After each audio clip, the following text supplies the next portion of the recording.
বন্ধুরা, আশা করি তোমরা সবাই ভালো আছো। আমিও ভালো আছি। আজকে দুপুরের মেনুতে এমনি ভাত কম খাই, ভাত বেশি খাই না, হয়তো একবার কোনোদিন খাই কোনোদিন খাই না, রুটিটাই খাই। বোঁদে, বাড়ির করা বোঁদে, তারপরে এটা আছে গাজর, বিন, আলু, এটা দিয়ে ভাজা, আর এটা আছে নারকেল কোকড়ার সঙ্গে চিনি। এবার তো আমরা খাওয়া শুরু করি।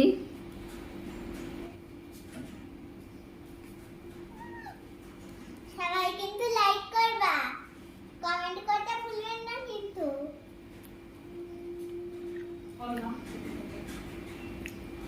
ভাজাটা খুব ভালোই লাগছে, মিষ্টি। কারণ ঝাল যে জিনিসে না দেয় সেই জিনিসই আমার কাছে খুব প্রিয়। ঝাল মানে আস্তা দিলেও সে তরকারি খেতে পারি না।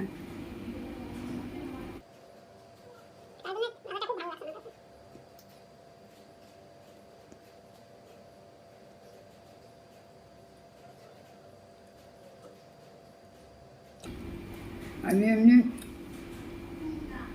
8-9 মাস আগে ভোরবেলা উঠতে গিয়ে পড়ে গেছিলাম।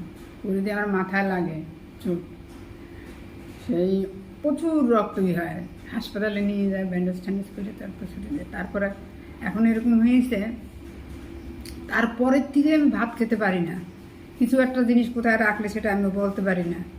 একটা জিনিস মানা করলে সেটা আমি হয়তো দু এক সময় ভালো মন থাকলে শুনি, দু এক সময় ভালো মন না থাকলে শুনি না।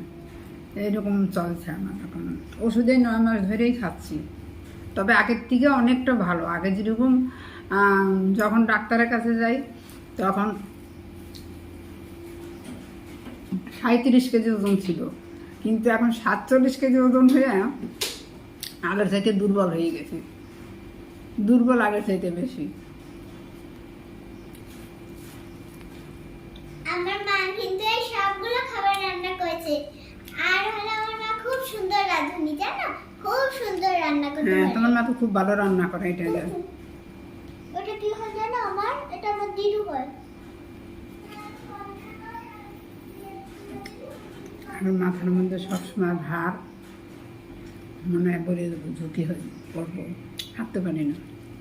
এই 2-1 পা বেরিয়ে ঘরের মধ্যে